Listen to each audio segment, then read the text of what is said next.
12वी झालीये, आता करिअर कशात करू हा प्रश्न आहे।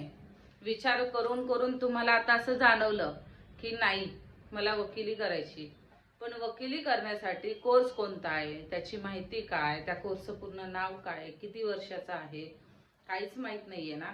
तर चला आज ह्या प्रश्नांचं मी उत्तर घेऊन आली आहे। आता लॉची डिग्री करण्याचा निर्णय घेतलाय, पण लॉची डिग्री करण्यासाठी 12वीवर 5 वर्षाचा कोर्स आहे, त्याला BLLB म्हणतात, आणि ग्रॅज्युएशनवर 3 वर्षाचा कोर्स आहे, त्याला LLB म्हणतात। आता BLLB म्हणजे काय हे सर्वप्रथम आपण जाणून घेऊया। आता BLLB म्हणजे बॅचलर ऑफ लॉ, आणि त्यालाच बॅचलर ऑफ लेजिस्लेटिव्ह लॉ असंही म्हटलं जातं।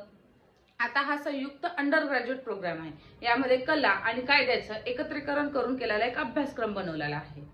तर यामध्ये करिअर कशामध्ये करू शकतो, यामध्ये तुम्ही कुठल्याही कायदेशीर बाबी असतील किंवा तक्रारी असेल तर तुम्ही तिथं लीगल ॲडवायझर म्हणून जॉब करू शकता, किंवा कायद्याच्या ज्या फर्म बनलेल्या आहेत त्याच्यात तुम्ही जॉब करू शकता, किंवा संयुक्तपणे कोर्टामध्ये तुम्ही तुमची प्रॅक्टिस करू शकता, किंवा तुम्हाला नेक्स्ट वाटलं की नेक्स्ट स्टेप घ्यायची आहे, मला आता माझी LLB कंप्लीट झाली, नंतर तुम्ही बार काउन्सिलिंगला तुमचं रजिस्ट्रेशन करा।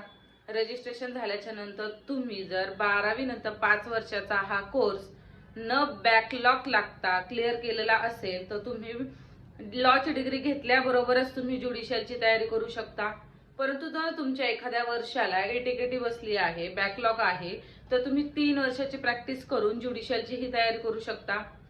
आता हे LLB करायची किंवा BLLB करायची याच्यासाठी पात्रता काय असती हे माहित नाही, तर आपण नेक्स्ट व्हिडिओमध्ये ते नक्की पाहूया। धन्यवाद।